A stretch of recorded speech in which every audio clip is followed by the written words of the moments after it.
You're listening to Dear Creator, solo entry number 3. And wow, looking back at January and February, and now here we are in March, we love consistency. And that's something that I was holding myself to a standard this year.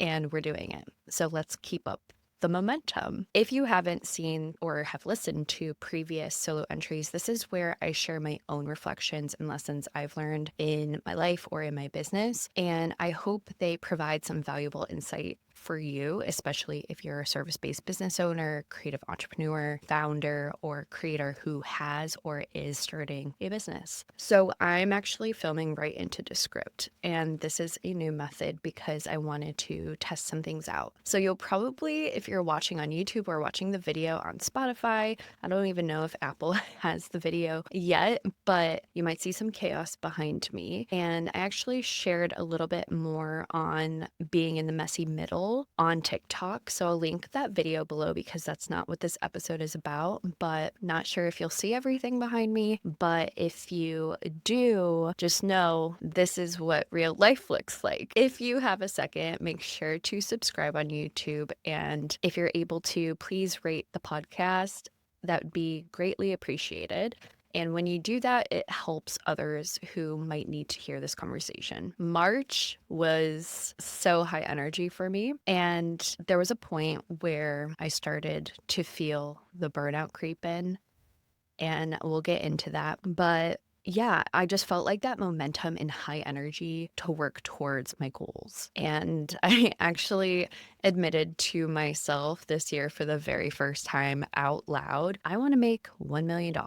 And I've always had the dream of making a lot of money, not in the sense to be rich. I'm not a very materialistic person. I don't really need a lot, but I know the amount of impact I can make. And I want to make that impact for my life, for my family's lives, for my friends' lives, and also for my community and for the world in general. It's interesting because I think this confidence really comes from the reflection that I had recently. And I just want to live through my purpose. I don't want to just be doing everything that I'm doing for no good reason. And I want to use resources like money or my skills and knowledge and experiences to help others.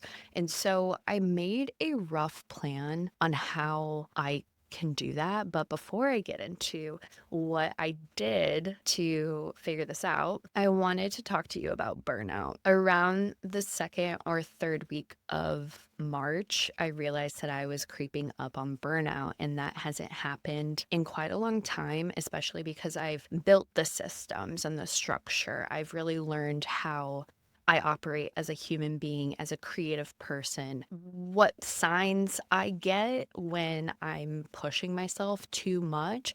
And I'm the type of person who, if I'm amped up about the work that I'm doing, I cannot stop. I'm ambitious, I have the energy, and I don't know if that's a human design thing. I'm a generator. It probably is some sort of human design thing. But yeah, I don't think it happened in a long time because I've restructured how I'm building and running my business, the goals that I'm working on, the clients I work with on a day-to-day basis. Just everything has felt way more in alignment than it previously had. And the reason why I believe that the burnout started to creep in is because I was just overdoing it. And then I think there were a lot of other contributors as well. Like, for instance, when I'm set on doing something, I want to do it now. And so, whenever there's a hiccup or rut in the way or roadblock in the way, I get so frustrated. It's like, this is just holding me back. It's an instant switch where I'm thinking, I'm not going to be able to achieve what I want to do today because this got in the way. But I feel like that's such a limiting mindset. And so when I realized that burnout was creeping in, it was, second or third week of March when we had to go sign papers for our taxes. Me and my partner, we co-own a business together. And then I also have my own multi-hyphenate career going here. And so it was a snowstorm. I had so many things that I wanted to accomplish. It was a Monday. I get so much energy on a Monday.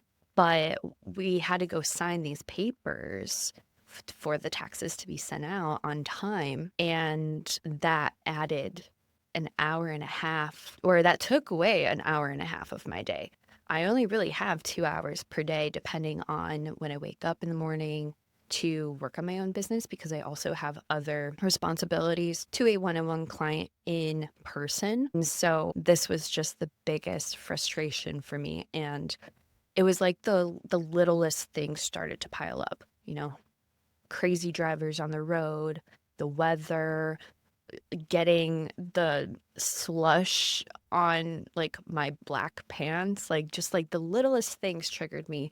And that's when I realized these little things typically wouldn't bother me. It like I can easily just brush it off, but everything started to compound. And that's when I'm like, I'm reaching burnout. And because I've felt burnout before and I never want to go there ever again, I knew I had to do something. So this is what I did to avoid burnout in basically less than 2 hours. And I'm so glad that I did this because it gave me a more visual look at the capacity that I actually had in that moment or that week during this month. And I was able to restructure a lot of things and build systems, or at least like refine the ones that I already had to reduce that path I was going down, which was burnout. And I don't want to ever feel that way ever again. So the first thing that I did was I audited my time and weekly schedule.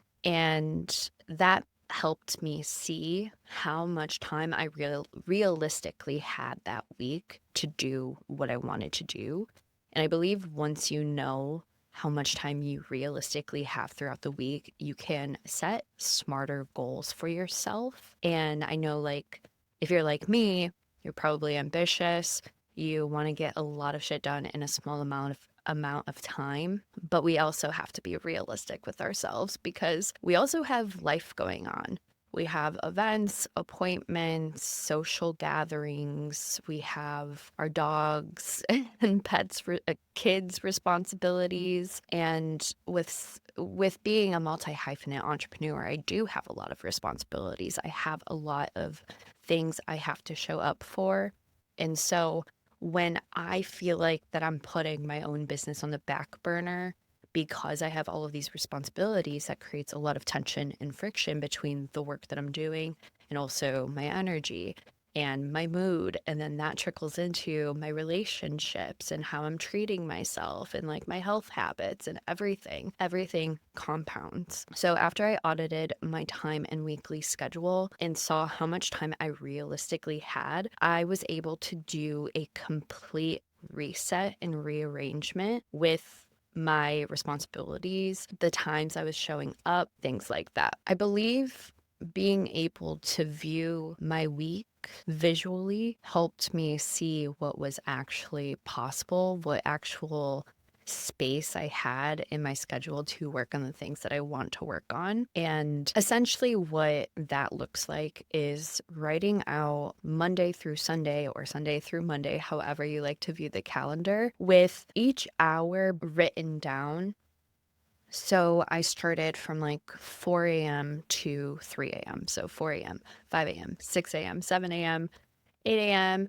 I wrote that all down in a Google Doc. And then I blocked out certain times in my schedule that already have commitments. So going into my client's office to work with them, any sort of second business commitments as well. Like basically Monday through Friday, I go work at a client's property at the same time every single day. So things like that, where it's like, these are my routines and they don't really change, or maybe more so commitments, like I said, because those are the things that you have to show up every day. So for example, if you have a 9 to 5 would be blocked out in that weekly schedule, and like all of that time you are at that 9 to 5 job. So what space do you have around that you can commit an hour, 2 hours, 3 hours, 4 hours, however much time to your business or your lifestyle goals. I just like did a complete reset and rearrangement with like my week and my schedule.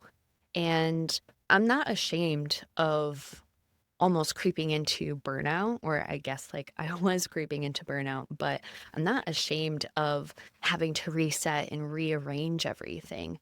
I think sometimes it could feel like, oh, I just don't know what I'm doing, or oh, like I messed up and I don't actually know how to run my business, or I don't know how to stay organized or disciplined. And I'm sure you know that every season in life might require some things to change, to shift. And the burnout creeping in was just a sign for it. It's like I didn't reach burnout, but because I know the signs of burnout, I was able to catch it and then be able to refine, rearrange, restructure. So I'm going to look up the signs of burnout just so you have them because I don't want you to go through them. Okay.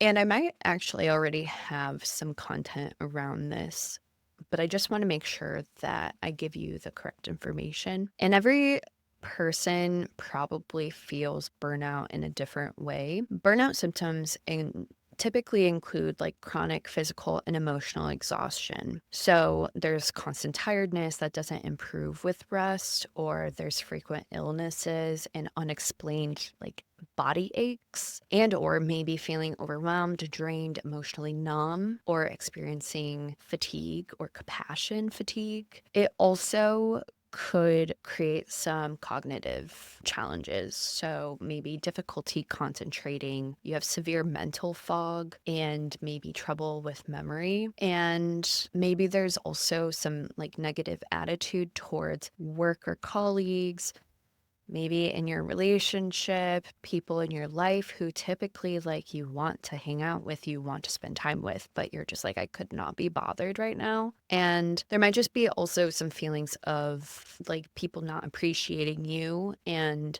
you just want to completely remove yourself from all responsibilities. It's like that burn it all down mentality. And there's also like reduced performance. So maybe you have lowered productivity, increased errors, and feeling incapable or inefficient at daily tasks. You can build up headaches or gastrointestinal issues, dizziness, or muscle tension. Some behavioral changes might look like procrastination, withdrawing from those social interactions, and using coping mechanisms like drugs, alcohol, unhealthy eating habits, things like that. I am not a medical professional. I think burnout is a really, really misunderstood situation that some people feel. I wouldn't be able to tell you all of these things just from my own experience because my burnout might look different than yours. So, yeah, just like if you feel any of those, definitely talk to a doctor or do your own research.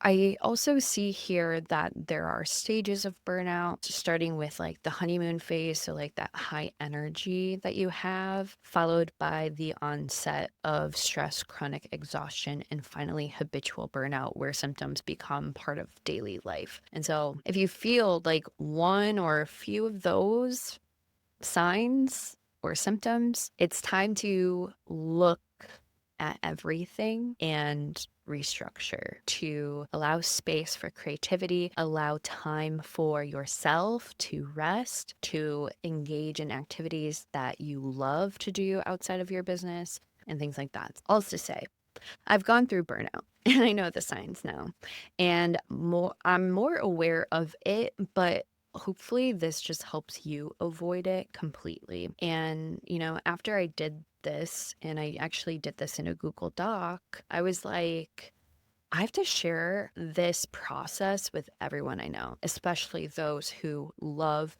to do things visually. And so that's what I did. I put it into a Google Doc for you to use if you'd like to download it. It's completely free. And in just 30 minutes, you can see exactly where your time is going each week and why your week might feel really heavy and stressful or chaotic, because sometimes our day-to-day responsibilities or personal activities and our business that can fill up a lot of our mental capacity and time, which can ultimately spill into the focus of what we want to achieve. And I truly believe like business problems equal personal problems and vice versa. When you have something going on in your business and you take that home with you, that could trickle into your personal life. I experienced grief this last year, and I saw how grief from losing somebody that I love trickled into my business. And I hear these situations all the time with entrepreneurs and creators. A lot of people disappear when things go crazy or are really difficult in life, and they disappear from their business. And you always have to do what is best for you. But it just goes to show that business problems do equal personal problems and vice versa, because we are so connected to our business and we're also living our life. Like, in a way, business owners are their business. The goal is to not really be, right? Like, we just want our businesses to bring in money so we can like go lay on the beach and make money, drink our pina coladas, and have all the time in the world to work on our relationships and our hobbies and skills that we haven't had the time to focus on yet, or our health goals. So yeah, when you just map out what your week looks like, you can then plan more intentionally around your life to focus on your business. And honestly, if you're like, I literally have no time, even after visually mapping it out, like, that's not you. It's not because of you at all if you feel that way. It's probably your business. So download it in the description, see where your time is headed, where it's going, and how much space you actually have to work on your business, and then create your goals from how much time you actually have. And if you still feel like you don't have enough time, that's literally what I help you do. Moving on to how I organized and audited everything else. So after going through my weekly schedule and rearranging things, seeing how much time I actually have to work on my business aside from all the other responsibilities and things I have going on throughout the week, I decided to organize and audit everything else. And this might be a stretch, but I was just like, I need to do this. And maybe this is something that I have to do at the end of every quarter. And maybe it's something to schedule into your calendar right now. All of the weekly operations, scheduling, and just being more realistic with the amount of time I had to focus on my business and goals, that inspired me to do some spring cleaning in my business and get organized. So the first thing that I actually went into, because I feel like I'm constantly like, who am I? Like, what am I here to do? What's my purpose? I feel like my purpose and my why always change. And maybe that's true, but I dove into my personal brand and marketing. So I went through my purpose, my why, and some content pillars. And for me, I wanted my content pillars to align with my offers that I'm selling. And it's not just like what the content pillar is, but I also wrote down how and why people should either apply this philosophy or mindset, or how and why I came up with this idea that I want to share. I also wanted to have some sort of anchor points in my marketing and in my content. So I outlined some series ideas that I can repurpose throughout the month, whether it's weekly, bi-weekly, or monthly. And then that got me into thinking about how I want Dear Creator to go. We have episodes all the way up to the end of June, I believe. And I have been filming and recording for Dear Creator since October of 2025, nonstop. And it's pretty spread out, but just knowing myself, I know that batching recording for Dear Creator is going to be way more efficient and aligned with the seasons that I go through. And so I really want this podcast to be a little bit more than just passion project moving into quarter 2 and quarter 3, because it did really start out that way. I think sometimes you just need that side project to fuel your creativity. And I'm the type of person who likes to bounce between 2 different projects. And so I want Dear Creator to have a little bit more intentionality when it comes to showing up here and having certain conversations. I think it's still true to itself in the sense that we're talking about people's stories, evolutions, creative rebirths, pivots, and their expertise, like the real lessons they've learned. But I also want it to even like be a little bit more dialed down. So I created some content pillars for the podcast as well that I'm excited to use for the future. And I think there will also be an application to apply to be on the podcast. I get a lot of cold emails about being on the podcast from like PR teams and things like that. But I want people to just be able to fill out an application and choose like certain like themes that the podcast talks about. And then if it's a good fit, I can bring them on. And then I also can reach out to those who I really would like to be on the podcast as well and kind of curate this beautiful group of entrepreneurs and creators who have wisdom to share in their philosophies. So I'm excited for that. So in June, I believe, I'm going to be batch recording all Dear Creator episodes for July, August, and September. I think, with the amount of guests that I do have on each month, that's totally doable with my capacity. Maybe I'll even do some more solo episodes if that's something that like people want. Another thing that I did and am starting to do is creating a pitch list. And that's kind of scary for me because I never really pitch. Like, if anything, I follow up with people, I engage with them, but I actually have a fast cash plan. Remember when I told you that I want to make $1 million?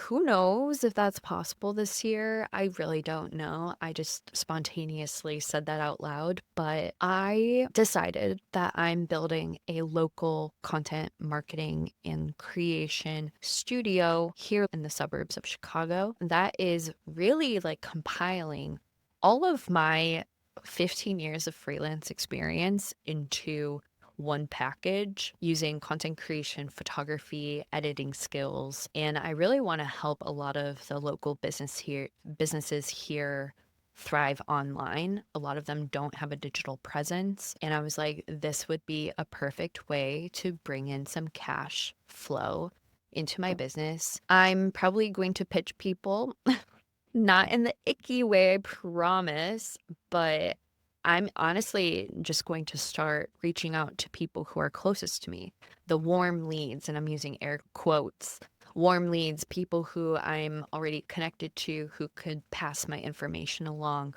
or might actually need these types of services. Another thing that I want to do is collaborate with more entrepreneurs and share my knowledge and expertise in either their memberships, their events, their programs on their podcasts, because I think because like I've lost the momentum last year when I was going through grief and I took some time away from my business and just like did the bare minimum of what I needed to do to stay consistently relevant or present online or for like my brand and community. I want to or need to reestablish some credibility in these communities, especially with my new offers that I'm launching this quarter and next quarter. That will be kind of stretching a bit of visibility fear, I guess, because it's not something that I'm typically used to or have done a lot in the past. I've done it a few times, but yeah, I think it'll be interesting. And I think just like the way that my business is starting to flow, it makes a lot of sense. So I know that might be kind of cryptic, but for instance, with my offer Momentous, which is a one-on-one business consulting collaboration for 3 months, we build your business under one cohesive system and architecture.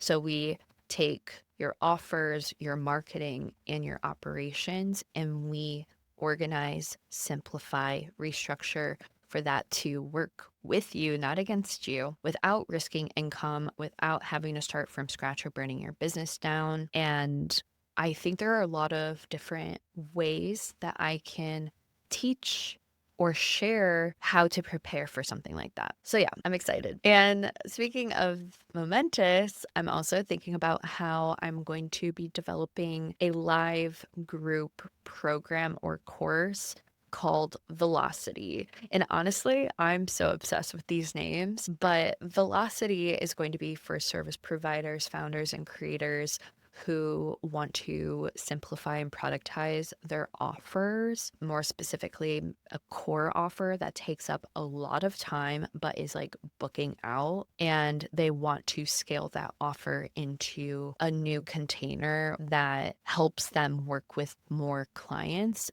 and saves time doing so. I was just really thinking about the personal brand and the marketing and everything like that. And I just feel a lot better going through all of these goals, mapping it out visually and making it intentional. And it feels doable. The second thing that I dove into was monetization, profitability. After a few months of giving myself space from forcing certain offers last year in 2025, I feel like I've gained so much clarity. For context, I was in a few different programs, so I was getting advice from multiple different people, and I felt like the way that I built my soft pivot group program was not something that I wanted it to be. And there was a lot of tension between me and the program, not my clients. Like, my clients left that program with results. But for me, there was tension with just like the delivery of everything. I almost felt like I lost the plot. I was confused because there was so much in it. It was so compiled with all of the advice and noise that I got from other people. And I take full responsibility and accountability for getting all of that advice at once. And like, they're from like amazing educators and mentors, but it was like I took advice from everybody and put it into one, and it just was like, what the fuck is this? And so yeah, now I honestly, just from experience, I fully stand on working with just one coach or mentor at a time, unless it's like super different reasons, like you're working with a financial planning coach or a life coach or a business mentor, though honestly, that still might be pushing it. Going back to even like Momentous versus Velocity, when I was going through my monetization sheet, these new offers I'm launching this year are basically like the highest level version of any past offer I've launched or hosted. Like I said, Momentous is focused on building a holistic business system that integrates your business operations and offers, marketing, and your personal life and energy, while Velocity is focused on restructuring a service into a productized offer and build like a marketing plan for it. After going through these offers, getting very clear on what they are, which essentially I took my soft pivot program that I built and I split it into two. So it's very clear on like what you're here to do in each offer. And they also complement each other. So after Velocity, you can go into Momentous. After you go into Momentous, you can go into Velocity. There's no friction there. They're two completely separate transformations. And since I was able to figure out what those were, I then was able to plan my launch goals and timelines for these for quarter 2. Momentous is going to be application based. Velocity is going to be like anyone can sign up. So I'm really excited about that. But it's going to be a lot of work. I'm going to need that high energy. I'm going to need that momentum. And so I'm really glad that when I saw this burnout creep in, I started to restructure everything. Not everything, but you know what I mean. Just do some refinements for it to make sense and be realistic with my energy and my capacity. And then lastly, under all of the things that I like organized and audited and cleaned up essentially for like the spring cleaning for my business, I went into business and lifestyle operations. So essentially, I have this signature checklist that I use all the time. I'll actually link the blog post that I wrote about this in the description so you can see it more in depth and how to use it. But essentially, it's a daily, weekly, and monthly checklist. And Why I created this was because there are daily, weekly, and monthly tasks you need to do for your business to run properly, but also stay organized and clean. Because when shit gets so chaotic behind the scenes or is piling up in your head or your notes app on your desk, it's chaotic, it takes up a lot of mental capacity, and having it clear and structured is going to help you with long-term growth. It's going to help you focus on the high strategy, thinking, creative doing, and also focusing on revenue generating projects for your business. You don't have to be behind the scenes constantly organizing and cleaning up your business and doing administrative work. That's employee energy. That's not founder energy. That's why I created these checklists. And so my daily checklist is like posting to Instagram and TikTok. It's checking emails. It's writing 3 major tasks that I'm going to do. It's 10 to 30 minutes of lead generation and community engagement, things like that. The daily checklist typically doesn't take more than an hour. So that's key. My weekly checklist has all of those things at a certain level, but it's more about planning, organizing, and preparing for the upcoming week. So a lot of it has to do with like just checking bank statements, cleaning out my inbox, organizing my camera roll, and updating any profit and loss sheets, follow ups, checking KPIs or launch calendars. And then the monthly checklist is preparing for the next month with everything that's on the daily or the weekly checklist. I also add what am I focusing on selling that month? What are some major projects that I want to get done for my brand or my business? Just doing some like income reports and I'm just thinking on the top of my head what's on it. But another one I believe is like cleaning up my desktop and a rough content marketing plan. Doesn't mean that you have to stick to it, but it's something that is super helpful to just like get those content ideas kind of like written out for the month. Like, how many blog posts am I creating? How many emails am I sending? Counting up how many Instagram posts you're going to post, and then like based on what you're selling that month, what topics do you need to talk about and create content around? I could go into that deeper, but that's also some work that we can do in Momentous. But yeah, so these are just like reoccurring systems I use in my business and in my life to reduce the decision fatigue and have more mental capacity and space for the strategic or creative work. I'm all about efficiency too. Like, there is just no reason to do things the hard way.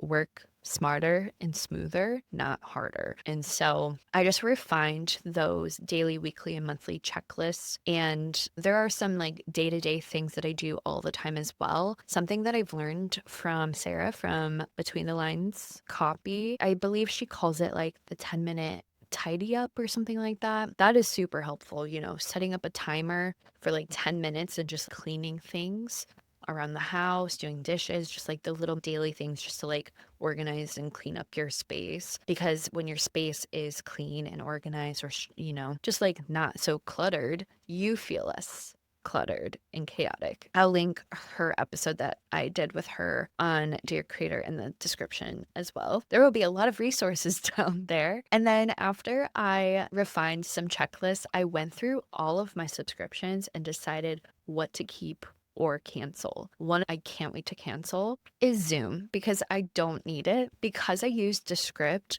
there's a way for me to record with podcast guests through Squadcast, and I'm able to record in the platform itself. So there's no reason for me to use Zoom because I have cal.com, so I can use Google Meets. I could use cal.com for calls. So yeah, unless like I need like a high amount of seats or something, which maybe eventually I would have to subscribe again to Zoom, but it's just not needed. There are so many platforms we don't need. This might be a good sign for you to look through all of your tools and subscriptions and see what you can remove so you can save some money. The last thing I did was I built my financial system. And this year I really wanted to focus on this because I think I started distributing my income intentionally in the beginning of my business, but then things got chaotic with freelance work, life,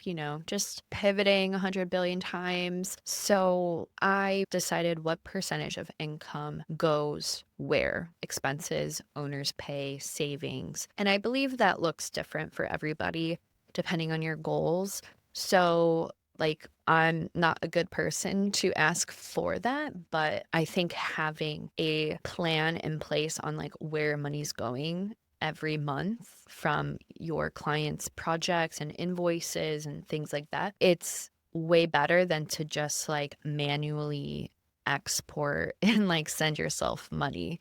It's situational. So I don't know your business, but that's what I did. I feel way more organized. I have a plan every week and every month to look at my income and know exactly where I'm putting everything. That was a lot.